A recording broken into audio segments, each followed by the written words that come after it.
Olá, caros alunos. Iniciemos mais uma aula de História. Antes da gente iniciar a aula, eu aconselho você, aluno, a buscar o mapa da Europa no início do século XX. Para quê? Para a gente situar todos os países que foram envolvidos no assunto da aula de hoje, né, que é a Primeira Guerra Mundial. Ou seja, então você vai tentar lá pegar o mapa da Europa no início do século XX, né, e localizar ali, por exemplo, a Áustria-Hungria, a Itália e a Alemanha, e depois vai localizar a França, a Rússia e a Inglaterra, né? Mais ou menos nessa ordem. É, Depois que você fizer isso, localizou? Pronto. Aí agora sim a gente já pode começar a aula falando sobre a Primeira Guerra Mundial. Por que isso? Vocês vão entender agora. Olha, o final do século XIX e a primeira década do século XX, eles foram marcados na Europa por um clima de confiança e de otimismo, assim como uma fase do capitalismo que era capaz de gerar crises. Por quê? O pessoal estava otimista. Por quê? A gente sabe que o imperialismo sobre a África, a Ásia, ela sustentava o bem-estar da classe média e da burguesia europeias. Os homens da época eles tinham uma sensação de que a Europa teria um domínio definitivo sobre todos os continentes. Então isso gerava uma sensação de tranquilidade, né, e tal. Só que debaixo dessa aparência de tranquilidade, de esbanjamento, de felicidade, de crença no progresso ilimitado e sem fronteiras desse momento, que era inclusive conhecido como Bela Época, estavam presentes problemas econômicos sérios que podiam ser sentidos nos movimentos operários. Então, é lógico, né, que alguém está sendo favorecido, então alguém está sendo prejudicado num determinado momento, sendo explorado. Então, houve, né, choques entre nações e era resultado do quê? Dessa crise do capitalismo. Né, na sua fase financeira e monopolista, acabava acirrando uma corrida imperialista.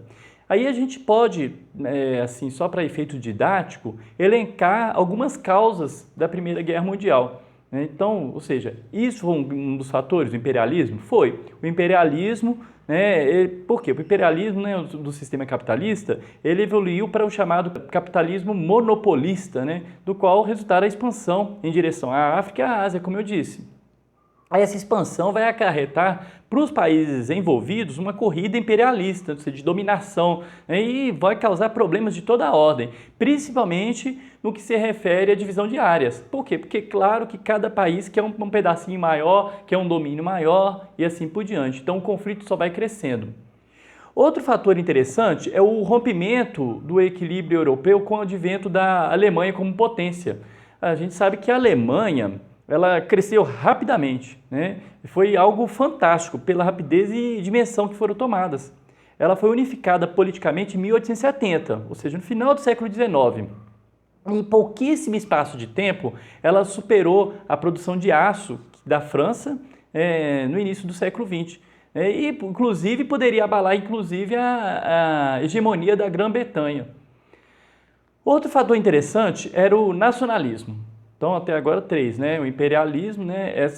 O fato da ascensão da Alemanha e o nacionalismo. O nacionalismo esvaziava o quê? Múltiplas minorias nacionais, elas foram englobadas às grandes monarquias europeias. O Império Austro-Húngaro, ele é um exemplo mais claro. Por quê? Ele era formado por inúmeras nacionalidades. A gente tem os húngaros, os croatas, os bosníacos, os rumenos, os tchecos, os eslovacos e vários outros. Né? E esses povos eles não se entendiam muito bem entre si, não, né? Mas acabaram se unindo para fazer crítica à monarquia dual, ou seja, essa monarquia austro-húngara. Né? Outro fator também é a política de alianças. A política de alianças é uma decorrência do clima de rivalidade e de hostilidade que envolvia a Europa. Foi feita uma tríplice aliança que era formada pelos países que eu acabei de falar lá em cima, né? Alemanha, Áustria-Húngara, né? E a Itália, e a Tríplice Entente, que era composta pela Inglaterra, França e Rússia. Né? Então, isso aí você tem as alianças exatamente por quê? Para ganhar poder, para conquistar territórios, etc. Também tem a questão balcânica, né? A região dos Balcãs era disputada pelos russos, alemães e austríacos. Né? Então, os interesses das grandes potências entravam em choque com as pretensões autonomistas de pequenos países, como, por exemplo, a Sérvia. Né? E, por fim, que todo mundo fala que, inclusive, foi o estupim da guerra, né? O incidente de Sarajevo, né? O assassinato do herdeiro do trono austro-húngaro, o Francisco Ferdinando, em junho de 1914. Esse incidente foi ocorrido em Sarajevo, na Bósnia, e é considerado como a causa imediata da Primeira Guerra Mundial. Então, por aí vocês veem que são vários fatores que vão contribuir para que ocorra a Primeira Guerra Mundial. Mas, em suma, nós podemos dizer que a guerra de 1914 ela não eclodiu porque os governos queriam fazer guerra, né, desejavam a guerra. Na realidade, ela veio na impossibilidade de conciliar as disputas internacionais, os antagonismos internacionais. Então, a gente pode mais ou menos esquematizar historicamente, cronologicamente também, alguns fatos que vão ocorrendo durante a própria guerra, né? Então, após o incidente do governo austríaco, esse que eu acabei de falar, né, de Sarajevo, a Áustria-Hungria, né, vai proceder a uma investigação, né, e vai concluir que a Sérvia ela estava implicada no assassinato.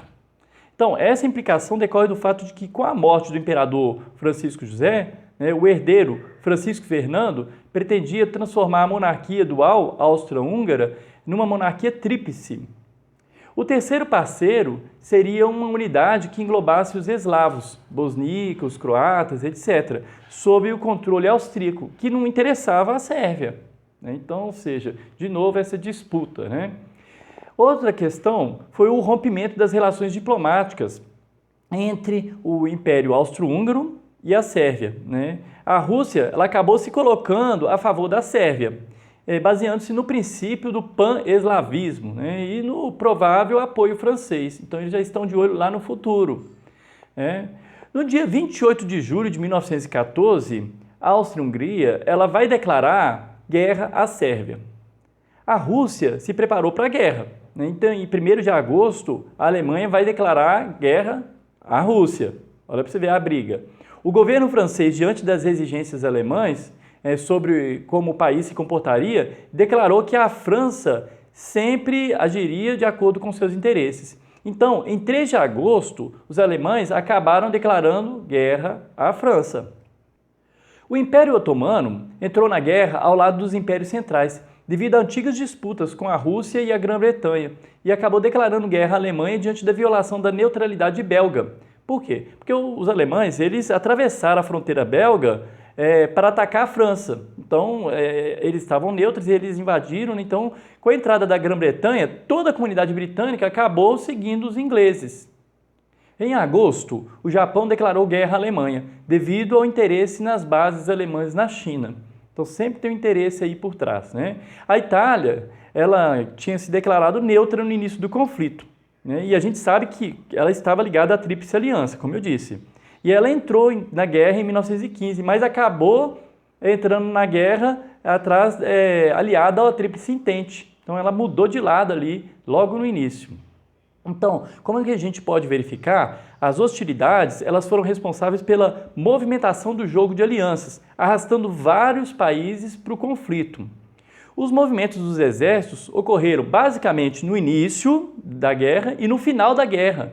Ou seja, o conflito mesmo, a guerra, né, foi no início e no final. Os blocos combatentes eles se entrincheiravam durante longo período, dando uma característica de luta de trincheiras. Ou seja, os combates mesmos, né, eles não aconteceram durante todo o período, né, foi mais no início e no final.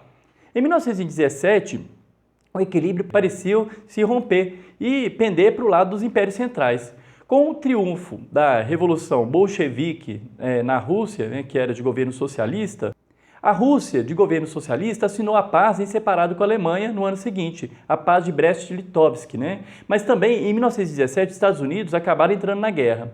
E por que eles entraram na guerra? Os alemães afundaram navios americanos. Então, isso aí já fez com que os Estados Unidos também acabassem entrando na guerra. E a Alemanha, sentindo os efeitos de uma guerra prolongada e também somados ao bloqueio naval que foi imposto pelos aliados, em novembro de 1918 ele acabou aceitando armistício, né? Então a Alemanha ela se rendeu. Por essa época, tanto a Áustria-Hungria como a Bulgária e o Império Otomano já haviam saído fora do conflito. Na ocasião do armistício da Alemanha, ela já era uma república, porque em 8 de novembro ela já tinha sido proclamada república. A paz firmada com as potências centrais, ela teve um caráter de uma sentença imposta por um tribunal. Então, na verdade, não houve negociações, né? Então, houve um tratado que a gente conhece muito bem, quem já estudou, é o Tratado de Versalhes, que foi imposto à Alemanha.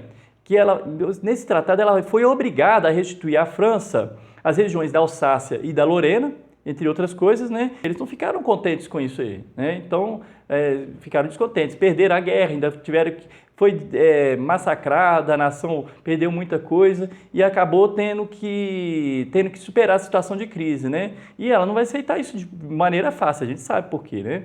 No Tratado de Saint-Germain, a Áustria acabou cedendo os territórios da Hungria, Tchecoslováquia, Romênia, Iugoslávia e Polônia, né? Ao mesmo tempo, o governo austríaco era forçado a reconhecer a independência desses novos países. O mesmo tratado acabou impondo também uma proibição de qualquer tipo de união com a Alemanha. Você veja, a Alemanha, além de tudo, ficou isolada. Através do Tratado de Neuilly, a Bulgária perdeu territórios para Romênia, Iugoslávia e Grécia. Então, com o término da guerra, a Hungria ela passou a ser um Estado soberano, pois se desfez a monarquia austro-húngara. Então, o Tratado de Trianon reduziu a Hungria de 325 mil para 90 mil quilômetros quadrados, com a cessão da Eslováquia à Tchecoslováquia, da Transilvânia à Romênia e da Croácia e Eslovânia à Iugoslávia. O Tratado de Sèvres fez com que a maior parte do território turco na Europa fosse cedido à Grécia. Então, pra vocês verem o que aconteceu, né? No final da guerra, um tanto de gente começou a perder aí, né? Mas também várias nações foram surgindo ali no final da Primeira Guerra Mundial. As principais consequências, eu falei lá no início as principais causas, agora nós vamos falar um pouquinho sobre as principais consequências, né? Então, quais foram as principais consequências da Primeira Guerra? Olha, houve uma progressiva degradação dos ideais liberais e democráticos. Esse fenômeno ocorreu particularmente na Itália e na Alemanha. A Alemanha, que foi, como eu disse, vencida, humilhada pelas democracias liberais, ela acabou não se esquecendo do tratamento que ela recebeu. E a gente sabe o que vai acontecer posteriormente. Também houve o fortalecimento das paixões e dos sentimentos de nacionalismo, né? Então, aquela ideia assim de você fortalecer a própria nação, né? Defender o seu território, isso houve um fortalecimento cada vez maior. Houve também uma considerável expansão do desemprego nos países europeus, ou seja, a crise do desemprego se intensificou, né? E houve um progressivo declínio da Europa na realidade. Ou seja, a Primeira Guerra ela acabou mostrando para o mundo a fragilidade da Europa, né? Então, ou seja, a Europa parecia que estava naquele momento da bela época, mas na verdade era frágil. Então a gente vai ter o quê? A Alemanha e a Rússia foram eliminadas temporariamente do ciclo das grandes potências, enquanto a Áustria desapareceu definitivamente como Estado de primeira grandeza. O mesmo aconteceu com o Império Otomano.